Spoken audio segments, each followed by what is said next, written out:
Good morning, good afternoon, wherever you're joining us from today. Welcome to today's webinar, co-hosted by Viscosity North America and the New York Oracle Users Group.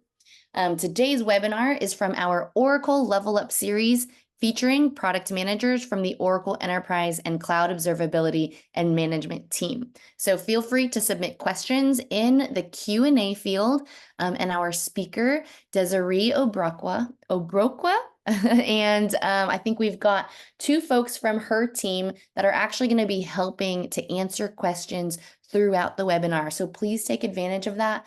This is a great product management team at Oracle, and we're so thankful to have their time and dedicated time to you guys. So please take advantage and ask all the questions.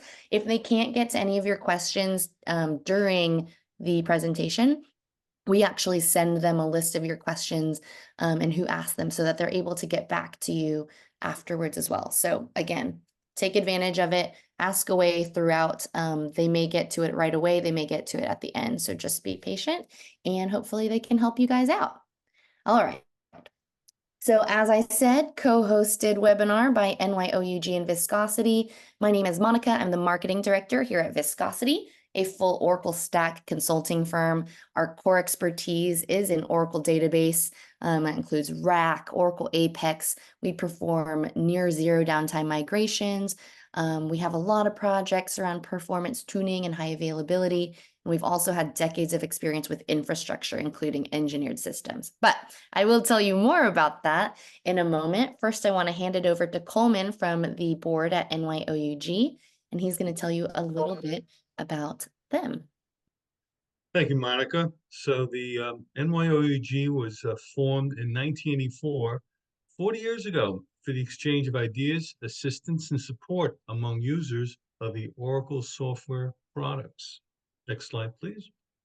So you can connect with us we'll change that Twitter to an X, Meetup, LinkedIn, Facebook, and of course, our website is NYOuG, where you can find all these webinars that we've had since March of 2020, and a lot more information on our website. Please just look around and poke around and see. Next slide, please. And again, I want to thank Viscosity for co-hosting these series of webinars for the past March 2020 and going on strong. And thank you, Desiree, for presenting today. Awesome. Thank you so much, Coleman. And yes, it's been a great 4 years of getting content together and great speakers with NYOuG to offer you guys. So let me go through a couple slides real quick for you about Viscosity. As always, please feel free to respond to any of our email follow-ups if you feel like you or your organization could use some help from anything you see on my slides today.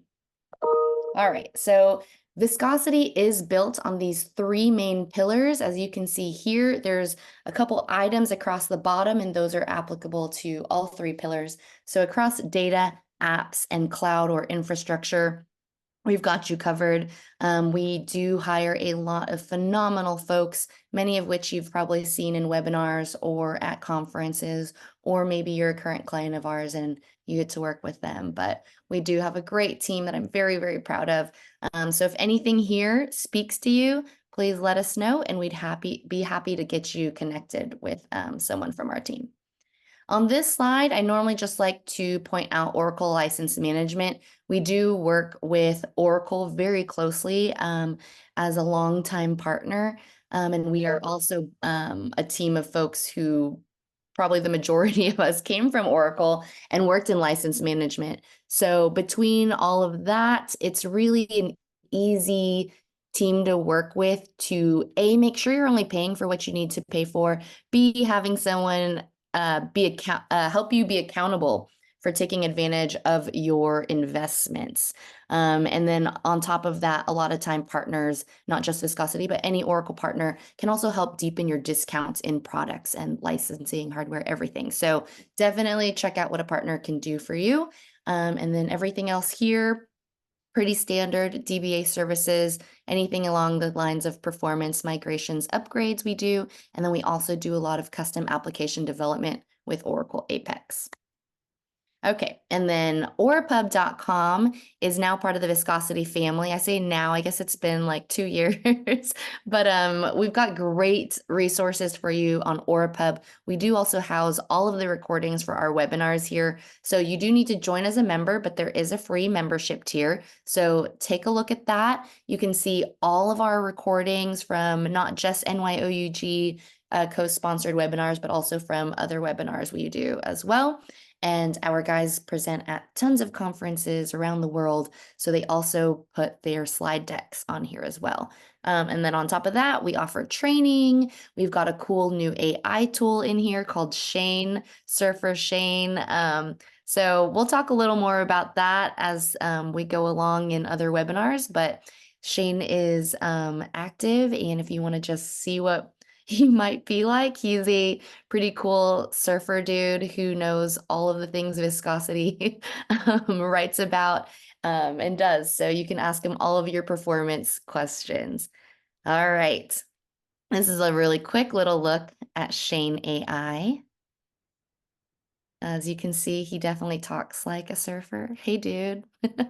So check him out. And then otherwise, head over to events.viscosityna.com to sign up for more webinars like this and also to see where we are in person. We do have a couple conferences coming up.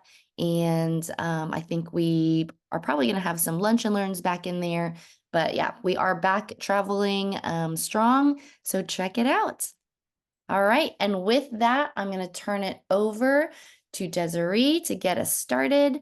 If you are just joining us real quick, points are, this is a live webinar. Take advantage of the Q&A. You've got 3 folks from this Oracle Product Management team that can help you out, so don't let this hour waste away without asking your questions. And then you can go to NYOUG.org probably in like 24 hours or so to re-watch today's webinar. And then see Desiree's slide deck. So with that, I'm going to hand it over to you, Desiree. Okay, thanks for that, Monica. Thanks for that introduction. Let me share my screen. Can you see my slide deck? Yes, looks good. Okay, perfect. Thank you everyone for joining me today. My name is Desiree Abrokwa, and I'm under the product management team at Oracle, and I focus on enterprise manager for MySQL. And I'm also joined today by my development team, Josefa and Prabir Paul, and they're here to help with any Q&A in the chat as well.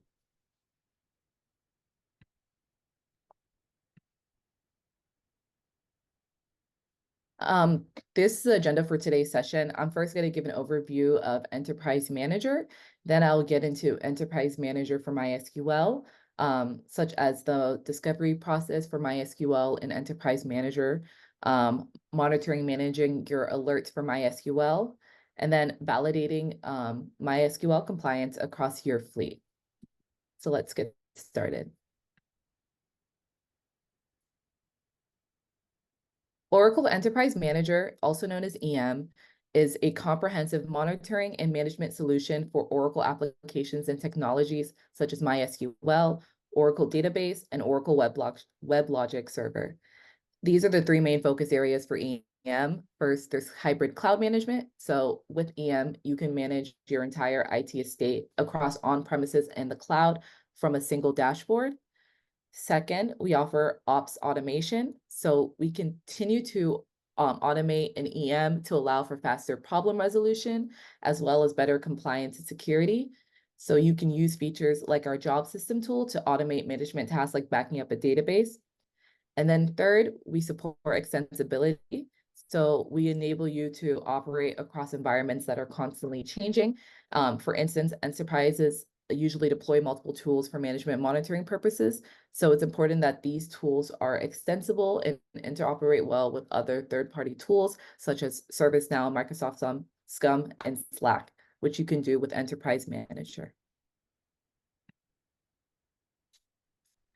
Now let's transition into how you can use Enterprise Manager for MySQL. Enterprise Manager provides comprehensive monitoring and compliance management for your MySQL databases, whether they're running on premises or in the cloud. So let's just take a look at a few of the key monitoring compliance management features available. For the monitoring side of thing, EM for MySQL allows you to monitor MySQL status, response, and performance using home pages. You can use the Query Analyzer tool to identify any slow-running queries. You can standardize metric threshold settings across your MySQL fleet with monitoring templates. And then you can also manage MySQL alerts by creating incidents on actionable events and using event compression to reduce incident volume. And in addition to monitoring, you can also safeguard your MySQL databases with the compliance management features. So use the out-of-box MySQL compliance standards to evaluate compliance against configuration and security best practices. You can monitor compliance scores and violations across the MySQL fleet in the compliance dashboard. And you can also utilize our evaluation report for recommended remediations for the violations. So I'll discuss these features more in depth in the upcoming slides.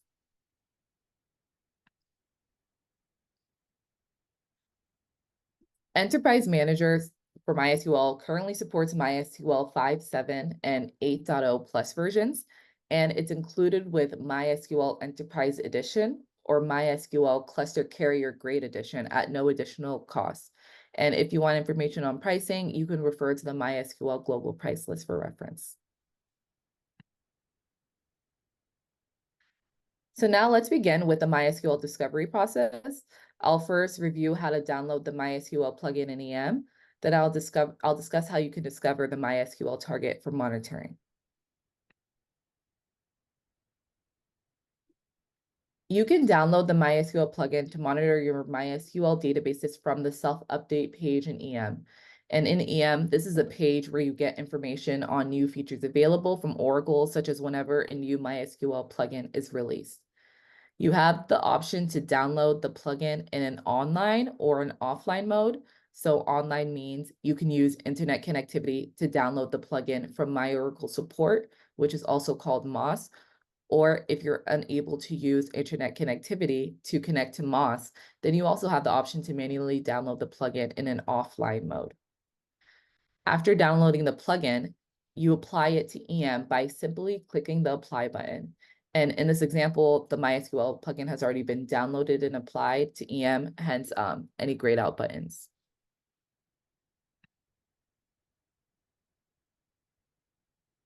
After the plugin has been downloaded, you have to deploy it on the Oracle Management Service, OMS, and then on the agent. The plugins, they work hand in hand with the OMS and agents to discover, monitor, and manage targets. And in Enterprise Manager, targets are basically any entities that can be managed and monitored in EM, such as MySQL in this instance. You can access the plugins page directly from the self-update page, or you can navigate to it from the setup menu icon that's shown in this image.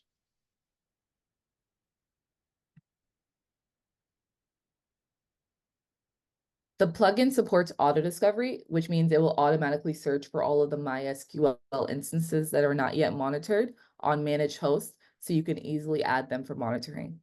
Once all your unmonitored MySQL instances are discovered, you can promote them to begin monitoring.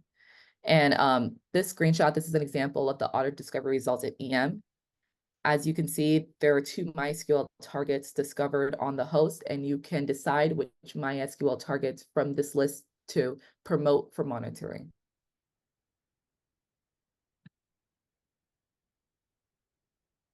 You can also choose to manually specify MySQL.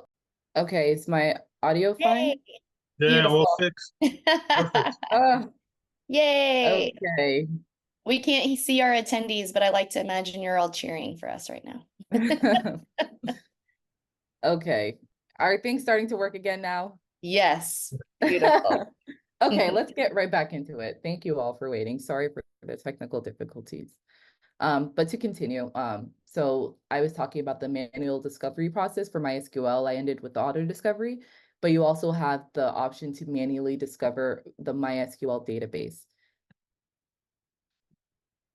And for the manual discovery process, you have to specify monitoring properties such as the target name, monitoring credentials, the host, and the port. And EM also allows you to specify target property values, like the lifecycle status, to classify your MySQL target as mission critical or development. So this lifecycle status is used to prioritize handling of data in EM when it's under heavy load. So you can use this to ensure your most important MySQL targets are managed at the highest priority. And then in addition to auto discovery and manual discovery, you can also add targets for discovery using the Enterprise Manager command line interface, which is also known as EMCLI.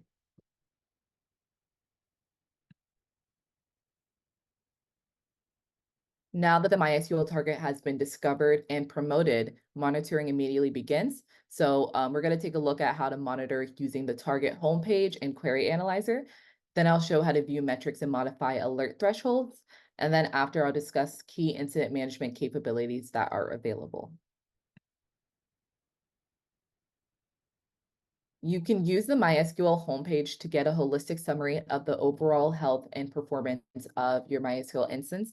On the upper left, you can see the availability statistics for the target over the past 24 hours to monitor when the target is up and down in its current status. Under that, we also provide an easily accessible configuration summary with information such as the host, database version, and MySQL port.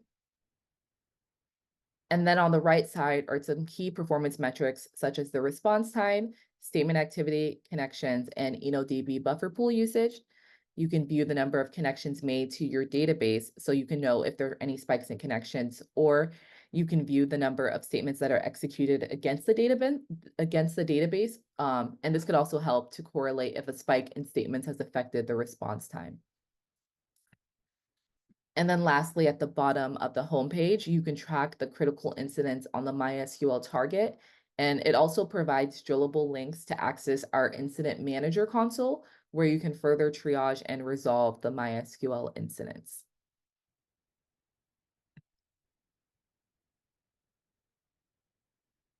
So after seeing an overview of the performance metrics on the homepage, you may want to take a closer look at the statements and queries on the database through Query Analyzer. And Query Analyzer in EM shows a point-in-time snapshot of the top 100 queries and statements ran against your MySQL instance based on total latency. So this is especially useful to monitor any slow-running queries that could be impacting your application performance. And some details of the query you can view are the number of executions, the number of full table scans performed by the query, and also the query's average latency. And in this screenshot, please note that it only captures a subset of the details that you can view for Query Analyzer in EM.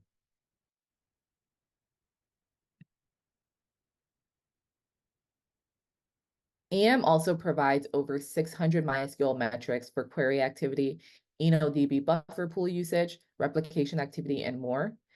You can use the All Metrics page to view a list of all of these metrics that you're monitoring and the metric history. And you can also use this to complete a deep dive into individual metrics that were displayed on the homepage. So you can review metric information, such as the metric's last known value and the warning and critical thresholds defined for it. And notice that there's also this metric graph that is provided. So whenever the metric passes the warning threshold, the graph is highlighted in yellow. And whenever the metric passes the critical threshold, the graph is highlighted in red. And this helps to show the trend of the metric as it's passing the thresholds. And EM provides default thresholds out of the box, but of course you can modify them to fit your enterprise needs.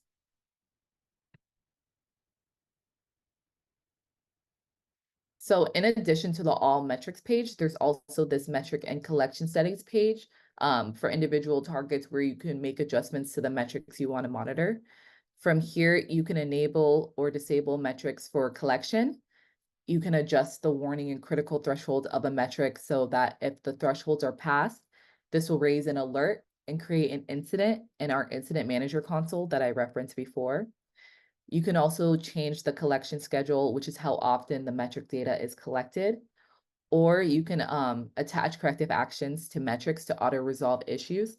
For instance, you can create a corrective action to bring up the MySQL database when it's down and attach it to the availability status metric.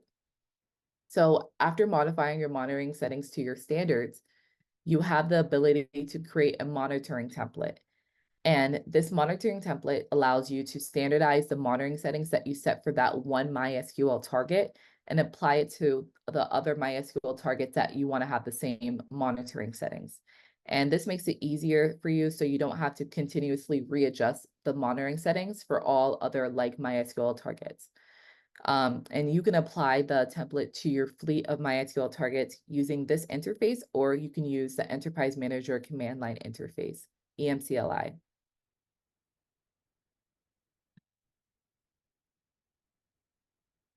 As I mentioned before, we do provide 600 out-of-box MySQL metrics to monitor, but there may be some additional metrics that you're interested in monitoring that we don't provide. So as a result, we do have a metric extensions capability that allows you to create custom metrics for your specific requirements. So our metric extension supports the full development lifecycle. So this means you can develop and edit the metric as needed. You can test that it's working properly. And then you can also publish it for use by other admins and deploy the metrics to your MySQL fleet. So once this custom metric is created, it's going to be treated the same way as any other regular AM metric. So for instance, you can modify the alert thresholds on the metric or attach corrective actions to auto-resolve the metric alert.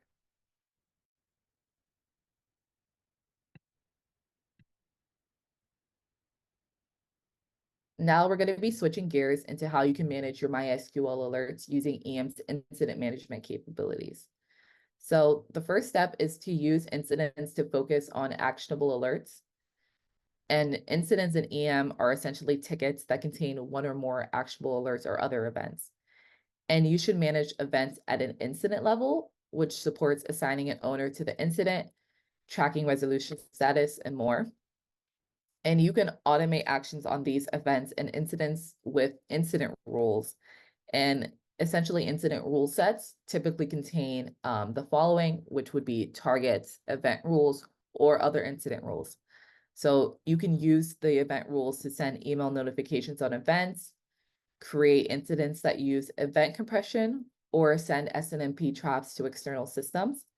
And then you can also use incident rules to assign ownership of an incident, set that incident priority, send notifications, Slack, or webhook supported integrations like Microsoft Teams, or open tickets on incidents to other third-party systems like ServiceNow.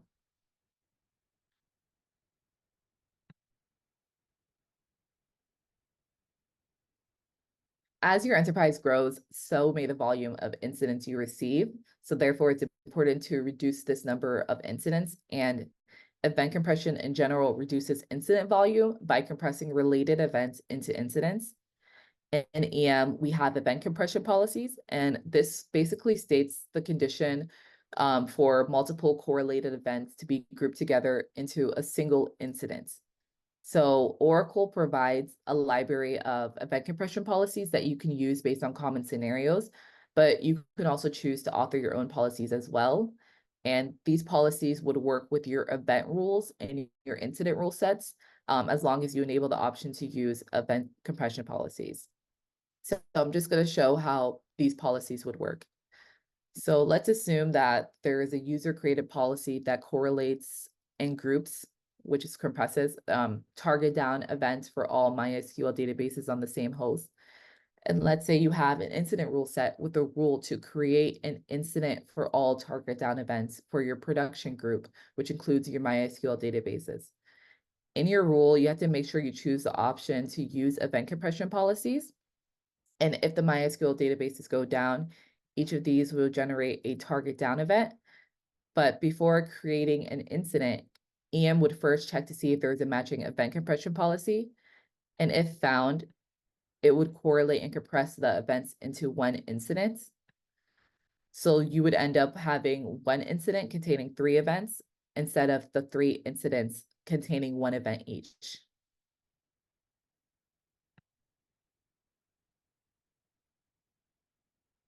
After the incidents have been created, you can manage them from our incident manager console. And incident manager is a way to manage, diagnose, and resolve the incidents all in a single location. And from here, you can track the incident lifecycle from creation to resolution. So let's just take a look at some of the details of Incident Manager. So first, there's the incident details. So this just shows a summary, this shows information such as the summary, when the incident was created. And then we also have the metric data region. So this shows the trend of the metric before and after it triggered the incident. And it also compares the metric value against the warning and critical thresholds defined. Then there's this tracking section, and here you can acknowledge the incident, you can assign ownership and escalate it or leave comments. And you can also choose to manually open tickets to other systems such as ServiceNow and Jira from this Incident Manager console as well. Next, there's this guided resolution section where you can manually add corrective actions to resolve the incident. And then additionally, we also have a dynamic runbook session. So you can start dynamic runbooks against the incident.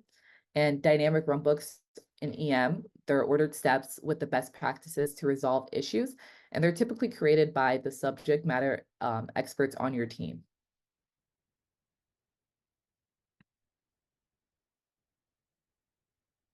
Now that we've covered the key monitoring and incident management capabilities, let's switch gears to review compliance management.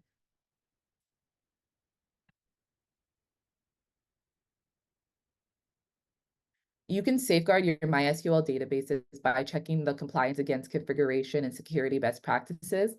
EM provides out-of-box standards on MySQL replication, administration, security, schema, and performance. So here's an example of compliance evaluated on an individual MySQL target. You can view the count of violations based on their severity, such as minor and critical violations, and then also view the average compliance score.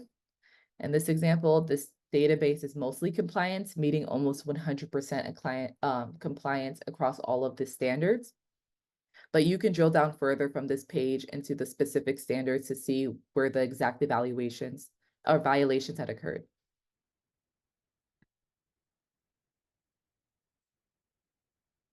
For example, here's a drill down into the administration standard for that previous MySQL database. So here's a quick summary of the violation. According to the summary, there is one minor warning violation related to the binary log debug information rule. And you can also access a list of all the other rules that exist within the standard, but notice that the binary log rule is flagged with a caution icon to indicate that it has the violation. Once you click the next tab for violation events, it shows exactly where the violation occurred. In this example, there's a binary log configuration parameter that is disabled, and this is what triggered the minor warning violation on the rule.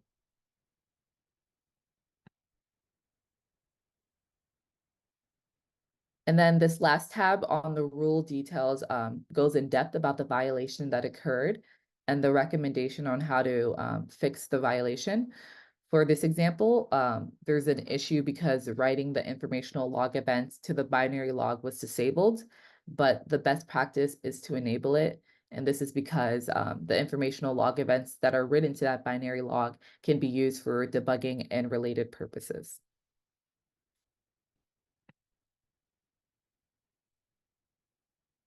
Now that you've seen how to evaluate the compliance on an individual MySQL database level, let's see how you can evaluate across your MySQL fleet using the compliance dashboard. From this dashboard, you can view details such as the number of targets evaluated against the compliance standards, the percentage of critical warning and minor warnings, any open security alerts, which has drillable links into Incident Manager for further triage. You can also view the overall distribution of the compliance scores for the standards. And then the compliance summary for an overview of the compliant versus non-compliant MySQL targets per standard. And this also has drillable links for more information. And from the dashboard, you also gain access to a full evaluation report that enumerates all of the violations for a standard across your MySQL databases and the remediation. So this report greatly reduces that administrative time that would be spent on problem identification, and it can also be easily saved and shared within your organization for further triaging.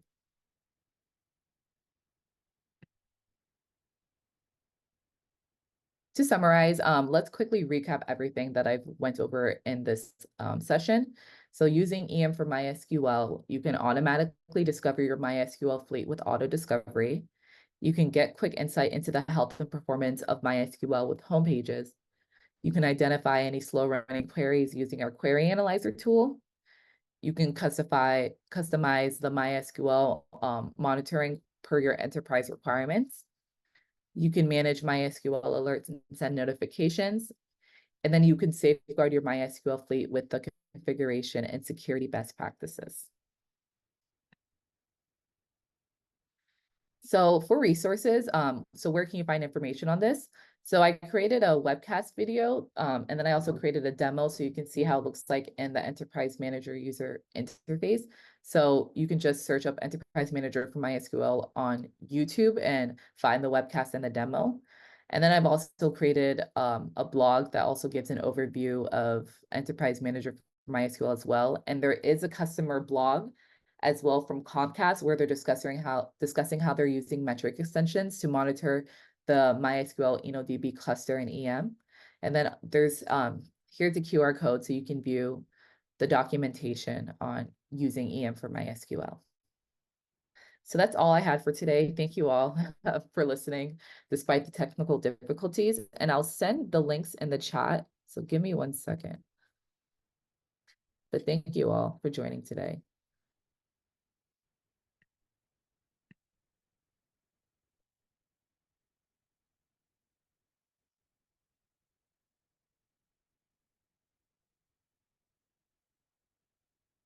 Monica, am I going to be able to can we send a link after the session? Because it's not supporting the hyperlinks in the Zoom chat. So Yes. I'm Yeah, unable to send the links right now. Sure. Email it to Coleman and I, and we will add it to our follow-up with everyone's emails. Okay, perfect. Perfect. Thank you all for joining. Yay, thank you so much. Everyone, thanks for joining us. Last call for questions, but if you think of something later, just email back Coleman or myself, and we'll get you in touch. And Desiree, feel free to share if you want to leave any contact information or other ways that they can reach out to your team. Feel free to share that with us. And otherwise, just keep a lookout for any follow-up emails from myself, my team, or from NYOuG. And again, NYOuG.org is where you can go rewatch today's webinar. So thank you guys so much. Thanks for hanging in with us. And thank you so much, Desiree, for your session today. Yeah, thank you, everyone. And I left my email in the chat as well. So if you guys want to contact me with any questions you have, feel free to reach out to me directly at the email in the chat. Awesome. Thank you so much. Coleman, thank you as always, and we'll see you next week. I believe we have an Oracle Apex PM from Oracle presenting for us, and then we've got the same team, I think, the week after that. So if you haven't registered for our upcoming webinars, please do so, and we hope to see you guys soon. Take care, everyone. Thanks, everyone.